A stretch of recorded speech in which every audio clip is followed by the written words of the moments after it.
ای که با نامت جهان آغاز شد، دفتر ما هم به نامت باز شد. دفتری که از نام تو زیور گرفت، کاری آن از چرخ بالاتر گرفت. با نام یاد خدای مهربان سلام. برنامه نوبت کتابخانه است و در مهمانی ما امروز حضور دارند پروفسور دانشگاه ملی، دکتر علوم فیلولوژی استاد عمر سفر. به برنامه خوش آمدید و تشکر که دعوت رو پذیرفتید. تشکر با شما که ما رو دعوت کردید به این برنامه. واقعا هم برنامه بسیار جالب است. برنامه است که فکر میکنم نیاز جامعه امروز تاجیکستان است. این امیدوار کننده است که جوانان ما آهسته آهسته با گذشت زمان بیدارتر میشوند و دردهای جامعه امروز ما خب میرسند و درک میکنند. از ادبیات سخن میرود.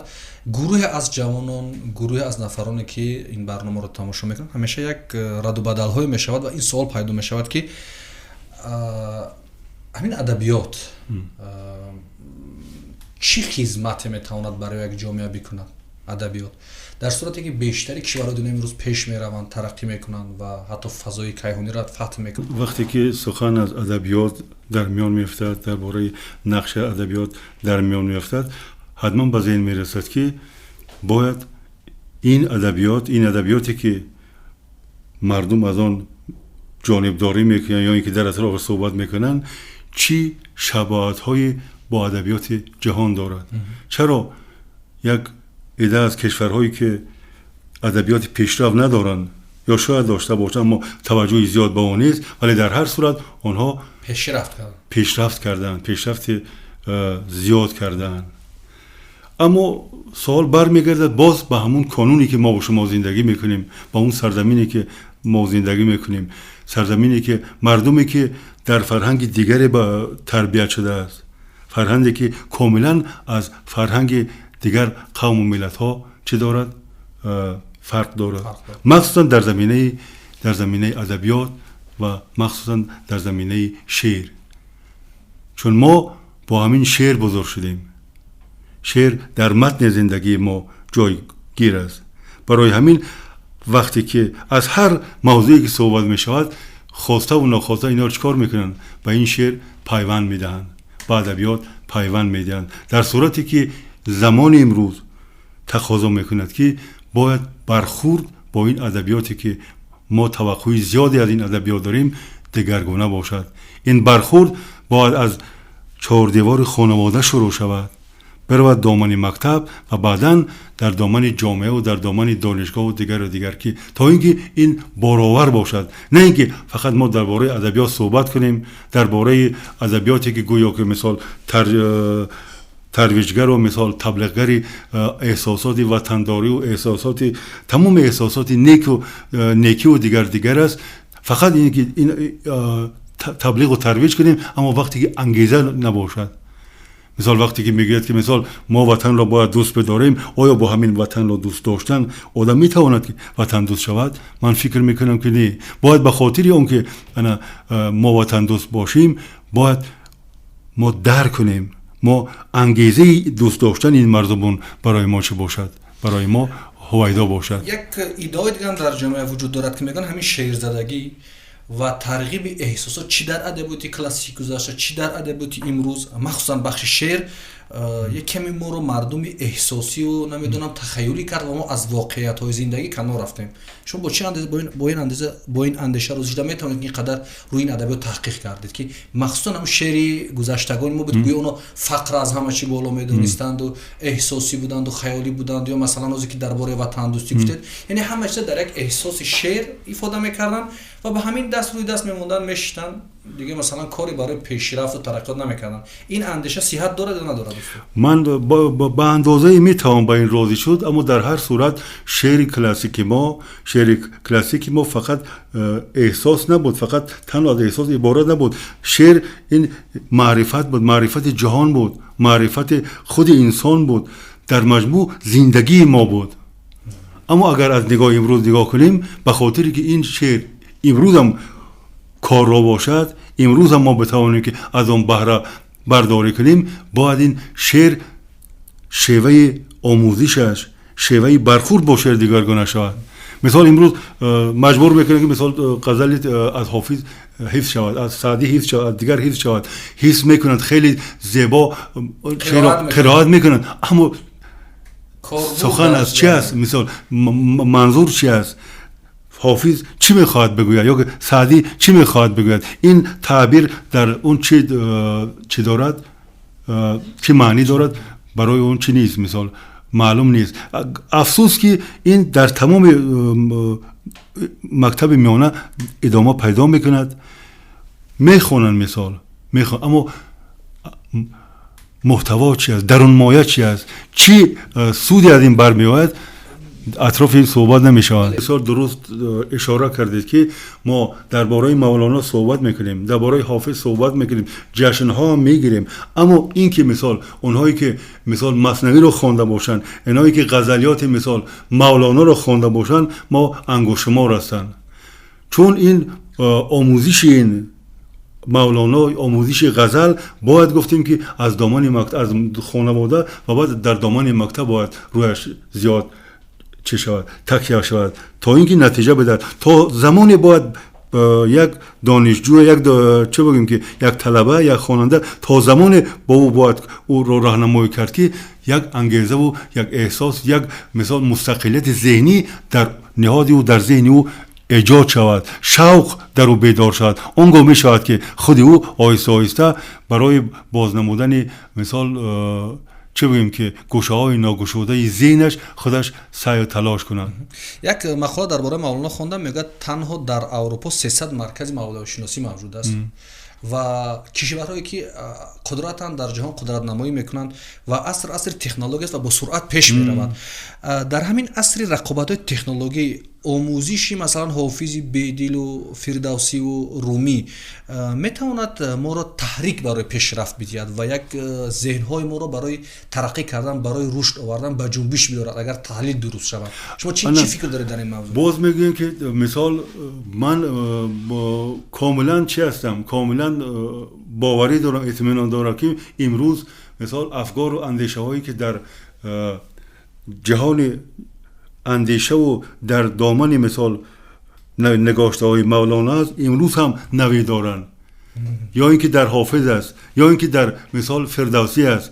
تصور کنید مثال میگه توانا بود هر کی دانا بود، زدانیش دل پیر برنا بود. او در اینجا میشود این گفت که گپی است که 1000 سال پیش گفته شده است.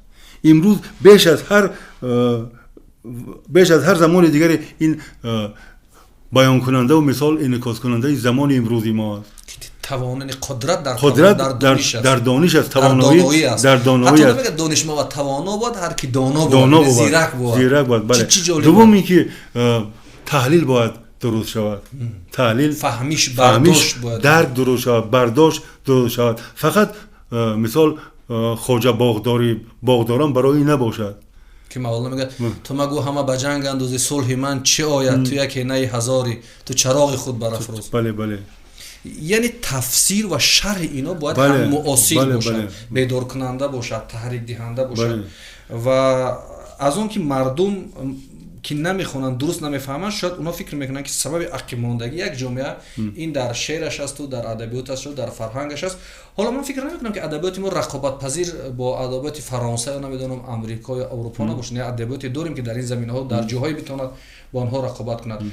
خب استاد دانشگاه هستید، وضع کتاب مطالعه مخصوصا اون چیزی که ما دربارش صحبت کردیم الان امروز چگونه میبینید و نظر شخصیتون چی است؟ چون یک شهروند کشور که نبض جامعه رو احساس میکنید. من فکر میکنم که هر چنگی گفتیم درباره خواندن و درباره کتاب خواندن و درباره مطالعه زیاد صحبت میشود، زیاد تبلیغ میشود، سعی و تلاش های فراوانی میشود، باز هم ما در مجموع نتوانستیم که با اندازه لازم جوانان رو بیدار کنیم، جوانان رو مثال کتاب خوان کنیم. مثال از وضعی که مثال ما در خود دانشگاه داریم در قسمت مطالعات، من مثال که قناعتمند نیستم. اینم مثال من برای این چی دارم، دلیل دارم. ما یک کتابخانه بسیار بزرگ داریم. من در حدود یک 10-12 سال مراقب همین چی هستم، مراقب این کتابخانه هستم. کم در کم است که از اونجا کسی باید کتاب بگیره، کتاب بخونه. در صورتی اینقدر کتاب‌های نادر و اینقدر کتاب‌های خواندنی در اونجا هست که گفتم که یک دنیاهای بسیار زیبا در اون کتابخانه است. نه معلمش میخواند نه دانشجویش. یعنی شما این اطمینان دارید که تو نخونیم نمیتونه به جای برسیم. یعنی هر کشوری که قدرتمند شد در زمینه خواندن، در زمینه مطالعه و در نظر آگاهی به این قدرت ها رسیدن. بله اصلا بنیاد پیشرفت هر کشوری وابسته به چی است؟ وابسته به کتاب است، وابسته به مطالعه است، وابسته به آشنایی است. فقط با آشنایی با مثال ذهنیتی نه تنها مردم خود بلکه به واسطه فرا گرفتن آنچه که در اطراف میگذرد، در جهان میگذرد. یعنی مردم دنیا چگونه فکر میکنند، مردم دنیا مثال در اطراف چی مسائلی مثال صحبت میکنند. من یک چیز به یادم میآید، یک بیت از محمد اقبال لاهوری، البته تفسیرش فکر میکنم که وقت میخواد، اما در اصل یک چیزی هست در اینجا میگه که شرق حق را دید و عالم را ندید، شرق حق را دید و عالم را ندید، غرب در عالم خزید از حق رمید. اگر از نگاه امروز نگاه کنیم مثال فقط چه بگیم که فقط یک گوشه را گرفتن و اطراف یک راه رفتن که در این دنیا نمیشود.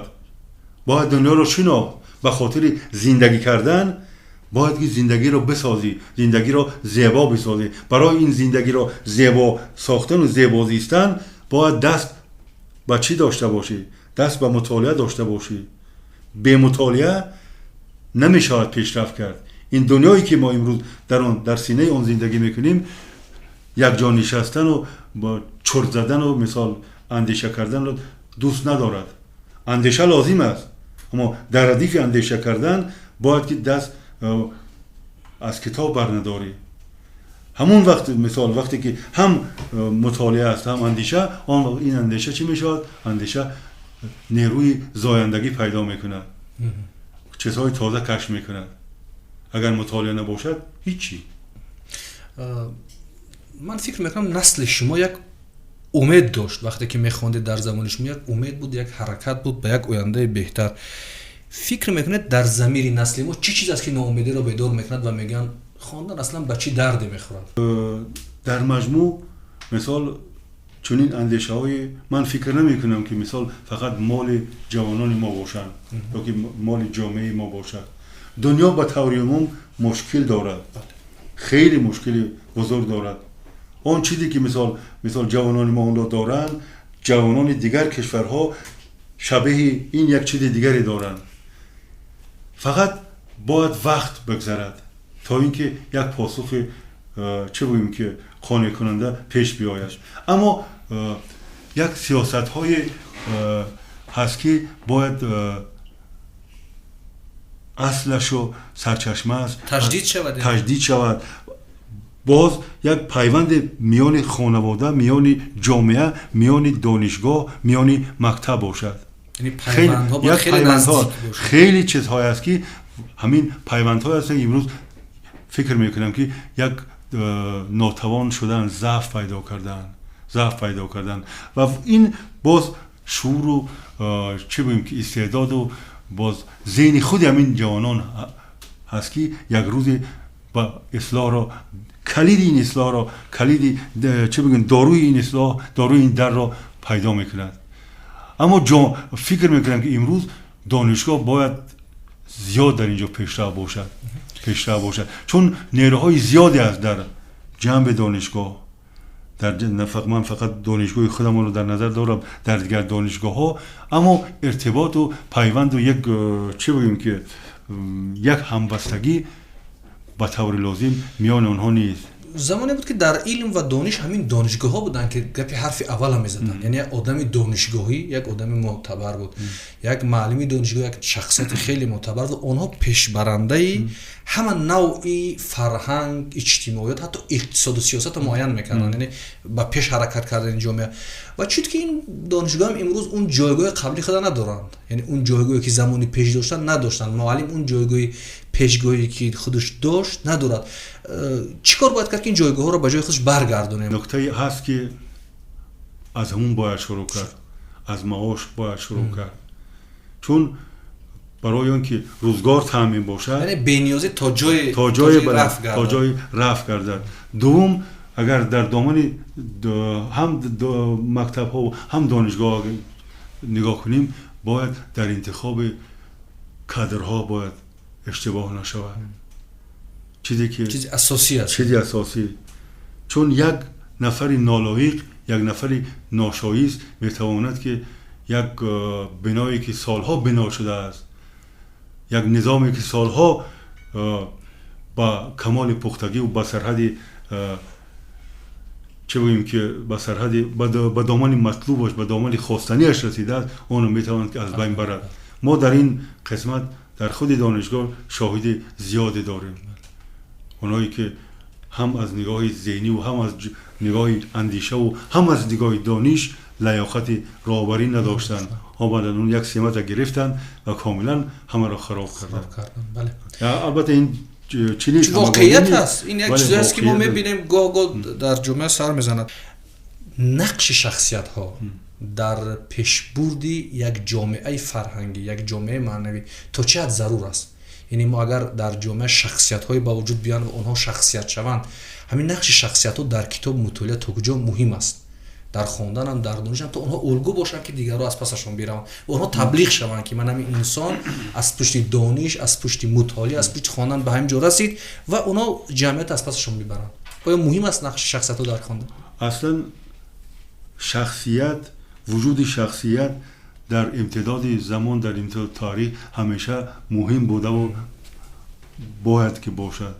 شخصیت ها هستند که آنها هدایت کننده مردم هستند در بسیاری از مسائلی که سرنوشت ساز هستند، مسائلی که برای ادامت زیست انسانی خیلی مهم هستند. اما طوری که شما گفتین، اونهایی که به خاطر آن که یک شخصیت بتواند که خب هادیگری داشته باشد، بتواند که نمونه باشد، بتواند که از او پیروی کنند، باید که خود همون شخصیت بودن را پیدا کنند، مایه شخصیت واقعی باشد، نه اینکه مثال خالی و ساخته باشد که در نتیجه تبلیغ با این جایگاه رسیده باشد. تبلیغ زیاد هم نمیتواند که مثال یک کس را شخصیت کنند، یا که گواه میگده چهره سازی، 8-9 نفر اطراف خود گرفتن جلوه کردن گویا که اون چی است. این در بعضی دانشگاه هم اینطوری بودن، مثلا دانشگاه که میگن فلانی خودش رو داره چهره میکنه، میگن با نویسندگی مشغول هستید و چند کتاب هم نوشتید. چی کتاب ها رو به برنامه کتابخانه آوردید؟ یک سری به این کتاب بزنیم تا به بیننده کتابخانه معرفی شود. خب در اینجا یک کتاب، یک قصه است، قصه بدیعی است، صدای از خلوت، که حدود 2 ماه پیش در تهران هم به چاپ رسیده. این اصلا ابتکار ما نبود که در اونجا به چاپ رسید، خودی یک ایرانی کتاب دوست و ایرانی که ادبیات تاجیک را دوست می‌دارد این رو گرفته و با نام ادبیات تاجیکستان یعنی این طبقه دارد. بله ادبیات عمر سفر صدای از خلوت و اینجا ادبیات تاجیکستان نشر شده، در تهران نشر شده. چی نسخه نشر شده است؟ اگر اون نوشتهش درست باشد 1500 دانه چاپ شده. یعنی چند برابر زیاد کتابی که ما در دوشنبه نشر میکنیم. مثلا اگر 200-300 در دوشنبه نشر شود، 1.5 در تهران این کتاب نشر است و تبریک میکنیم صد برای نشر این کتاب. تشکر. خب حاوی چی پیامی است این کتاب؟ صدا اصلا چی باعث شد نوشتید؟ این اصلا راستی سوژه یا که درمایه اصلی یک چیز بسیار عادی است که بعداً در اطراف وقتی که این سوژه می رود در اطراف مسائل دیگری صحبت می شود. اما من سوژه عادی چیش بگم، کوتاهش بگم، اینکه یک نفر در یک بیمارستان، درست‌تر در زایشگاه، یک طفل به دنیا می آید و که دکترها وقتی که این را می بینن، معاینه میکنن، میگن که این طفل یک دردی چه دارد، مثال دردی چه بگیم که مادرزادی دارد که از 1 ماه زیاد نمیتواند که زنده نمیموند و این پدر و مادری که این را میشنوند میگن که این طور باشد این برای ما در کار نیست. از این چی میکنن صرف نظر میکنن و در همون بیمارستان یک نفر زنی است که کودک ندارد و خیلی دلش میخواهد که همون چیکار کند پسرخوان بگیرد هرچند میدوند که انا یک ماه گفتن که یک ماه انا چی نمیکند زنده نمیکند چی زنده نمیماند و خیلی دو تاز میکند این رو میگیرد اما همه برخلاف چی میشود اون چیزی که انسان فکر میکرد همون روز سیوم که روز آخرین است اون سردختری که این گپ رو گفته بود آهسته میرود خانه همین پدر مادری که پرت بود نه خانه این زنی که کودک رو گرفته بود خوب میرود معاینه میکند و بعد میگه که من شما رو تبریک میگم من چیزی که میگه من شاید دیدم و شنیدم این اون حالت بحرانی گذشته این زنده میمونه و بعد در اینجا یک اندیشه های خودی من است که میگه که یک مرزی هست که انسان نمیتواند از اون مرز عبور کند یک مرزی است که اما ما میگه که با همون اندیشه های حبابی خود بیرون از مرز خود پا میگذاریم در صورتی که همه از قبل چی شده است تحریزی شده از واقعیت بیرونتر میره خب در اینجا در اطراف این باز یک چیز دیگر است یک پسر بچه دیگر هم وقتی که خورده است مادرش چی میکند مادرش همون در پرپیچ در زیر یک درخت میموند و میگریزد این در همین قصه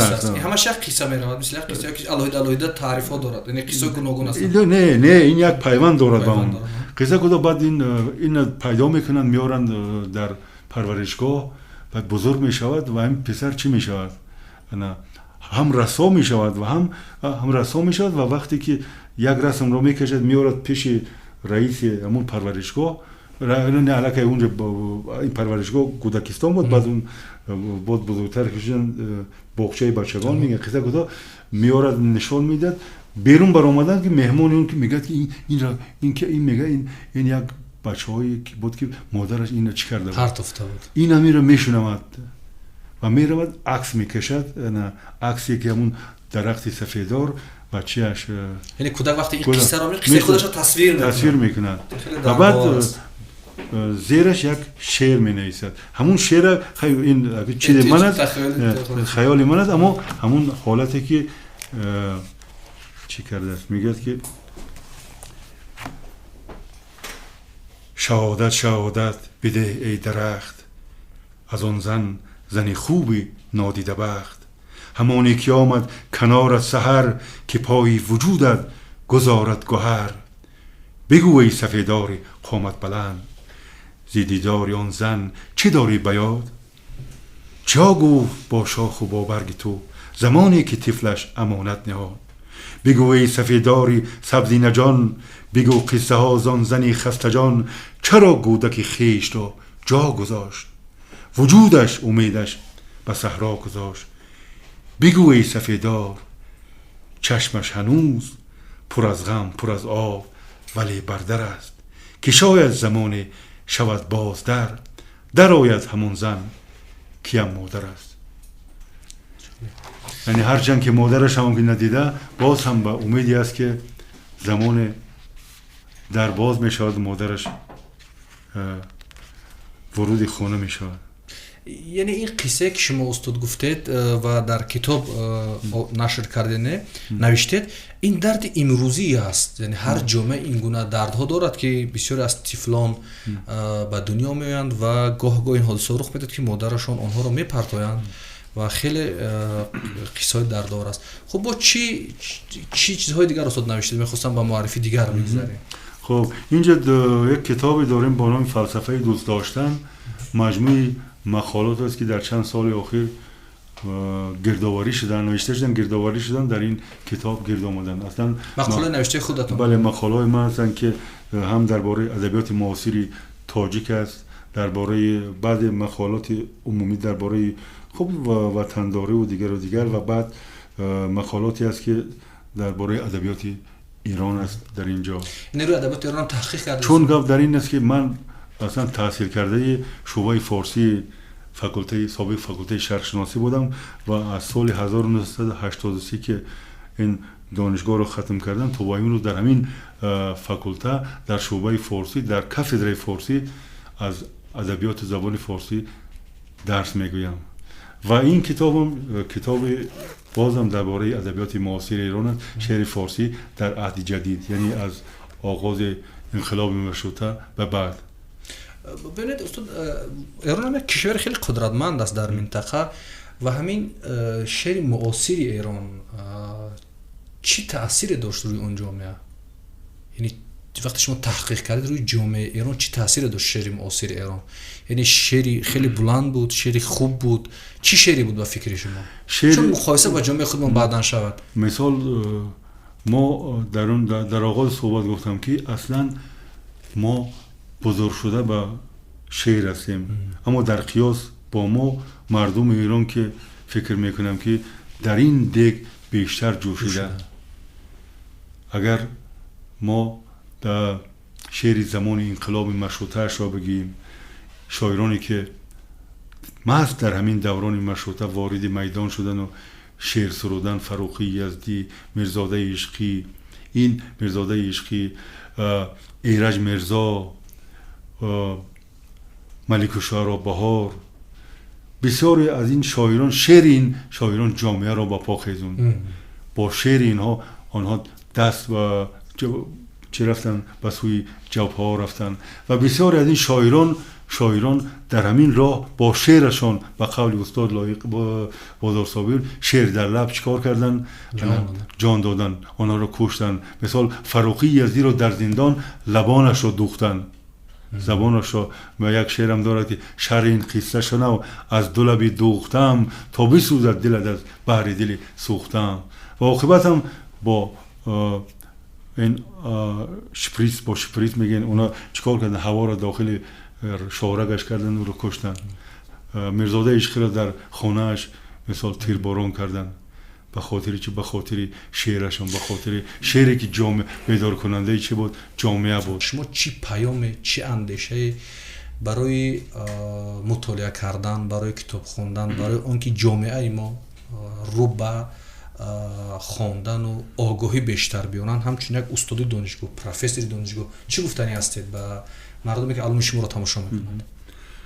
خب اول اینکه من فکر میکنم که خب این نیاز جامعه امروزی است، یک نیازی که از بطن و متن زندگی ما برمی آید که ما در دنیایی که به طور سرسام‌آور در تغییر است، خب هر روز در گوشه های مختلفش پدیده های خوشایند و ناخوشایند زیاد صورت میگیرد که در این پدیده ها باز هم نقش خود انسان هاست، نقش ذهن انسانی است.